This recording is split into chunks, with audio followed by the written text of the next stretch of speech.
কত ফন্দি, কাউকে ধরে নিয়ে দিয়েছে ফাঁসি, কাউকে রেখেছিল বন্দি। কোরআনের কথা যারা বলে যায় আজ, তাদের দমাতে কত ফন্দি, কাউকে ধরে নিয়ে দিয়েছিল ফাঁসি, কাউকে রেখেছিল বন্দি। হক কথা বললেই জ্বলে যায় গাব, কোরআনের কথা সইতে পারে না। হক কথা বললেই জ্বলে যায় গাব, কোরআনের কথা সইতে পারে না। জানি না তাদের আমাদের পরে কেন এত আক্রোশ।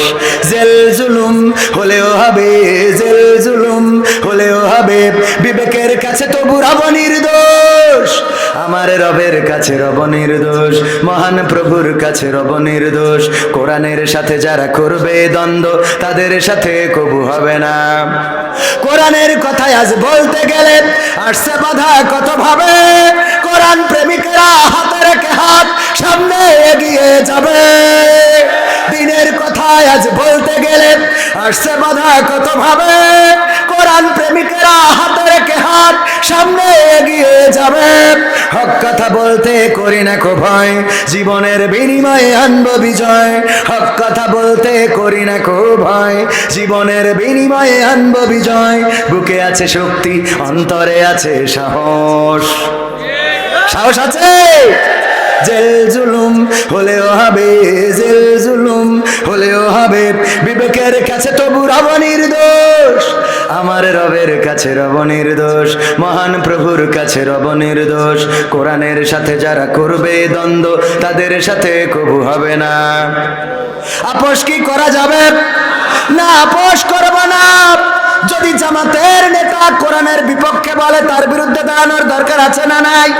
যদি হেফাজতের নেতা বলে, তার বিপক্ষে দাঁড়াবো না দাঁড়াবো না। যদি চরমনায়ের কোন নেতা বলে, তার বিপক্ষে দাঁড়াবো না দাঁড়াবো না, তার বিপক্ষেও দাঁড়াবো। যদি বিএনপির নেতা বলে, আওয়ামী লীগের নেতা বলে, জাসদ বাসদের নেতাও কোরআনের বিপক্ষে যায়, তার পক্ষে আমরা থাকতে রাজি। আগে যারা কোরআনের বিপক্ষে গেছে, তাদের আমরা এই বাংলাদেশেও থাকতে দিই। কথা কয় না দিছি? এমপিরা সব কোথায় গেল? চিঠিতে অনুরোধ করেছে, হ্যাঁ, অনুরোধ না করলেও এটা গাইতাম, কারণ নেতারা আছে তো, একটু শুনানোর দরকার আছে না। এমপিরা সব কোথায় গেল? কোথায় কাদের কাকা? তাদের সারা দেশটা এখন লাগে ফাঁকা ফাঁকা। পালাবো না, পালাবো না, প্রয়োজন হলে ফখরুলের বাসায় গিয়ে উঠবো। মানুষ বাসে কয়দিন? 15 বছর তো চলেই গেল। ঠিক না বেঠে? পালাবে না, পালাবে না, যাই না তবু দেখা। পালাবে না, পালাবে না, যাই না তবু দেখা। তাদের সারা দেশটা এখন লাগে ফাঁকা ফাঁকা, ওদের সারা দেশটা এখন লাগে ফাঁকা ফাঁকা। আইন মন্ত্রী আটকে গেল আইনেরই ফাঁকে, দাড়ি সারা দরবেশের ভণ্ড ভণ্ড লাগে। ঠিক না বেঠে? যে দাড়ি রাখে না অথবা রাখে নাই, তার তো সমস্যা নাই, কিন্তু একজন দাড়ি রাখার পরে যদি কাটে, তার কেমন লাগে? ভণ্ড ভণ্ড লাগে না লাগে না? দাড়ি রেখে যদি কাটে, এই জন্য আমি বললাম আইন মন্ত্রী আটকে গেল আইনেরই ফাঁকে, দাড়ি ছাড়া দরবেশের ভণ্ড ভণ্ড লাগে। শুনছি কত নেতা নেত্রী খাইতেছে ভাই ডান্ডা, বিচারপতি কালামানিকের ফাটিয়েছে আন্ডা। পলকেরও ঝলক গেল, পলকেরও ঝলক গেল, থামিয়ে নেটের চাকা। দোয়া করি, দোয়া করি। এখন কি দোয়া চাচ্ছে না চাচ্ছে না? দোয়া আমরা করলে একটু লাইন মতো করতে পারি, কিন্তু যদি ওগের কাছে দোয়া চাই, ওরা দোয়া করে কি জানেন? জানেন কি না? শোক দিবসে দোয়া করতেছে, আল্লাহ বঙ্গবন্ধুর সপরিবারে যারা হত্যা করেছে, তুমি তাদের জান্নাতুল ফেরদৌস দাও। সহ্য না করি পারা যায়। এরপরে আবার আর একজন বলছে, আল্লাহ তুমি বঙ্গবন্ধুকে জাহান্নামের উচ্চ মাকাম দান করো।